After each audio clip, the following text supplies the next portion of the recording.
ગુજરાત ન્યૂઝમાં આપનું સ્વાગત છે। તો ચાલો જોઈએ આજના મુખ્ય સમાચાર। જામનગરમાં આજે લોક અદાલત યોજવામાં આવી હતી, જેના સમાધાન માટે કુલ 17,997 કેસ મૂકવામાં આવ્યા હતા, જેના પ્રી લિટિગેશનમાં 11,680 લોક અદાલતમાં મૂક્યા।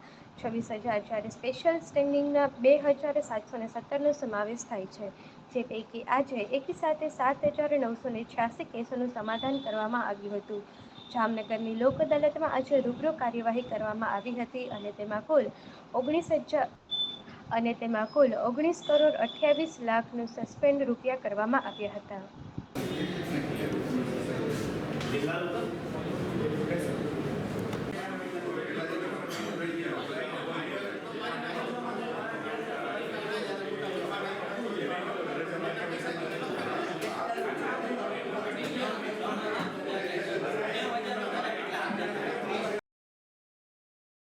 જસ્ટિસ સુનિંદાબેન અગ્રવાલ તેમજ ગુજરાત હાઈકોર્ટના વરિષ્ઠ ન્યાયમૂર્તિ જસ્ટિસ શ્રી હિરેન એ વૈષ્ણવ સાહેબના માર્ગદર્શન હેઠળ તેમજ નાલસા તેમજ સાલસા તેમજ જિલ્લા કાનૂની સેવા સત્તામંડળના અમારા ચેરમેન શ્રી જોશી સાહેબના માર્ગદર્શન હેઠળ આજરોજ ત્રીજી રાષ્ટ્રીય લોક અદાલતનું આયોજન કરવામાં આવેલ છે।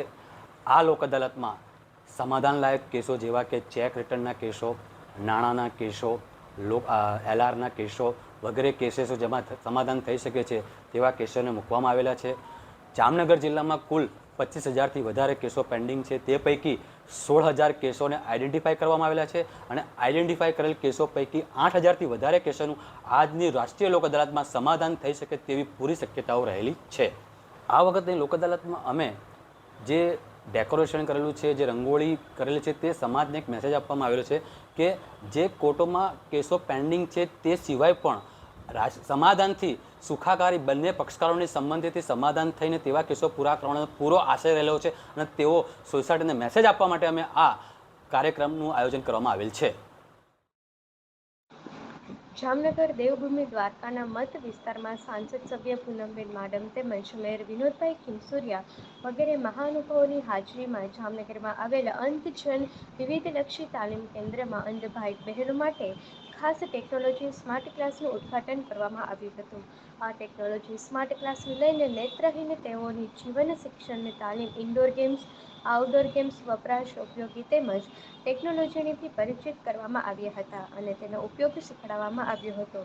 પ્રતિવર્ષ ઉજવતા અંધજન ધ્વજ દિનની શ્રેણીમાં national association of the blind તથા અંધજન વિવિધલક્ષી તાલીમ કેન્દ્રના સંયુક્ત ઉપક્રમે દિવ્યાંગ કલ્યાણ ક્ષેત્રમાં થતી વિવિધ પ્રવૃત્તિઓનો આરંભ કરવામાં આવ્યો હતો। જામનગર અને દેવભૂમિ દ્વારકા જિલ્લાના સાંસદ શ્રી પૂનમબેન માડમ, ડેપ્યુટી મિનિસ્ટર કૃષ્ણાબેન મંગોળી સાહેબ, પછી ચંદુભાઈ સાહેબ અને મંચસ્થ મહાનુભાવો, વિદ્યાર્થીઓ ભાઈઓ તથા ઘણા બધા બાળકો છે, વાલા બાળકો અને સર્વે આદરણીય વિદ્યાર્થીગણ અને ઉપસ્થિત સર્વે અન્ય મહાનુભાવો, સૌ પહેલા તો આજે ટેકનોલોજીના ઉપયોગથી તમારું જીવન વધારે સરળ બનાવવાની દિશામાં મજબૂતીથી આ સંસ્થાએ એક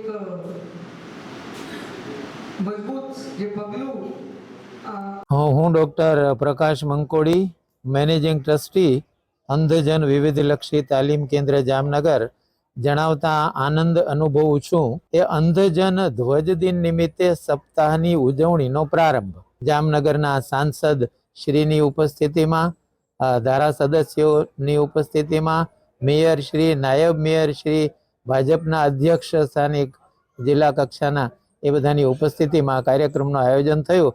આપણી સંસ્થામાં અંદર રહીને અભ્યાસ કરતા હોય એવા નેત્રહીન ભાઈઓની સંખ્યા છે 80 અને ડે કેર સેન્ટરમાં રોજ સવારે 11:30થી 4:30 સુધી મંદબુદ્ધિના 60 બાળકો આવે છે અને એ જે ડે કેર સેન્ટરનો પ્રોજેક્ટ આ સંસ્થા ચલાવે છે તેને રોટરી ક્લબ ઓફ જામનગરનો ખૂબ જ મોટો સહયોગ હોવાનું પણ જણાવવું આવશ્યક છે। આ સંસ્થામાં સૌથી પહેલાં તો અંધજનો માટે પ્રાઇમરી એજ્યુકેશન, વોકેશનલ ટ્રેનિંગ, એમાં વણાટકામ, બુક બાઇન્ડિંગનું કામ, નેતરકામ, સંગીતની પ્રારંભિકથી માંડીને વિશારદ સુધીની તાલીમ, રોજના જીવન વ્યવહારમાં ઉપયોગી હોય એવી દૈનિક જીવનની કુશળતાઓ કેળવવા માટેની તાલીમ અને બહુ જ મોડર્ન ટ્રેડ છેલ્લા 6 વર્ષથી કમ્પ્યુટર ઓપરેટિંગ ટ્રેનિંગ, અને આ ટ્રેનિંગ ITI-ના ડાયરેક્ટર ઓફ ટેકનિકલ એજ્યુકેશન દ્વારા માન્ય કરવામાં આવી છે. અને છોટી કાશીથી પ્રસિદ્ધ જામનગરમાં અંદાજે 1000થી વધારે જાહેર જગ્યાઓ અને 2000થી વધારે સ્થાનિક ઘરોમાં ગણપતિ સ્થાપના કરવામાં આવે છે. ગણેશ ઉત્સવના દિવસે વધતી જતી ધાર્મિકતા હાલ જામનગરમાં પણ જોવા મળી રહી છે.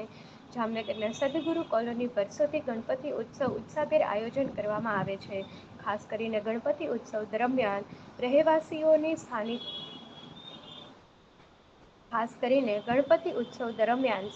રહેવાસીઓ શ્રીનાથજીની ઝાંખી, મહાઅણકોટ વગેરે ધાર્મિક કાર્યક્રમો કરી આ ઉત્સવને ઉત્સાહભેર ઉજવે છે. સાથોસાથ અનેક ઘરોમાં પણ બાપાની ભક્તિભાવપૂર્વક પૂજા અર્ચના કરવામાં આવે છે. જામનગરમાં ગણેશ ઉત્સવનો માહોલ જાણે કે મુંબઈ, મહારાષ્ટ્ર હોય તે પ્રકારનો જોવા મળી રહ્યો છે. છેલ્લા 15 વર્ષથી અમે લોકો બહેનો દ્વારા સદગુરુ કોલોની ગ્રુપમાં ગણપતિ ઉત્સવ ઉજવી રહ્યા છીએ. અમે લગભગ દર વર્ષે 7 દિવસ અથવા 9 દિવસના ગણપતિ પધરાવતા હોઈએ છીએ. અને આ બધા જ દિવસો દરમિયાન અમે નવા રોજ રાત્રે પ્રોગ્રામ કરીએ છીએ. સવારે પૂજા હોય, બપોરે થાળ ધરાવીએ, સાંજે આરતી અને રાત્રે દરેક વ્યક્તિને અનુરૂપ હોય ને એવા કાર્યક્રમ કરીએ છીએ. જેમ કે બાળકોને અનુલક્ષીને પ્રોગ્રામ કરીએ, એના માટે ગેમ્સ રાખીએ, સત્સંગ મંડળને બોલાવીએ છીએ, અન્નકોટ અને મહાઆરતી કરીએ છીએ. મહાઆરતીમાં અમે 51 દીવાની મહાઆરતી કરીએ છીએ અને જેમાં દરેક ભક્તોને પણ આ મહાઆરતી કરવાનો લાભ મળે છે. અને અમે લોકો આજે અમારે શ્રીનાથજીની ઝાંખીનો કાર્યક્રમ છે. અમારા ઘરે ગણપતિજીની બીજા વર્ષની આ વખતે પધરાવણી છે. અમે 3 વર્ષ સુધી લેવાનું અત્યારે નક્કી કરેલ છે. અને આ તહેવાર તો મહારાષ્ટ્રનો છે, પણ ગુજરાતી લોકો તો તહેવાર માટે હંમેશા માટે તૈયાર જ હોય છે. એટલે અમે પણ એ બધો તહેવાર ત્યાંથી જ લઈને આવ્યા છીએ એવું નથી. ગણપતિ બાપા તો ઓલવેઝ વિઘ્નહર્તા છે. અને આ તહેવારે હું એક જ વસ્તુ માગું છું કે મારા કોઈ સગા વાલા કોઈ પણના દરેકના વિઘ્ન હરી અને ગણપતિ બાપા અમારે આશીર્વાદ અર્પિત કરે. જય ગણેશ. તો આ હતા આજના મુખ્ય સમાચાર. અમારી અર્થાત ન્યૂઝ ચેનલને YouTube, Facebook અને Instagram પર લાઈક કરો, શેર કરો, સબસ્ક્રાઇબ કરો.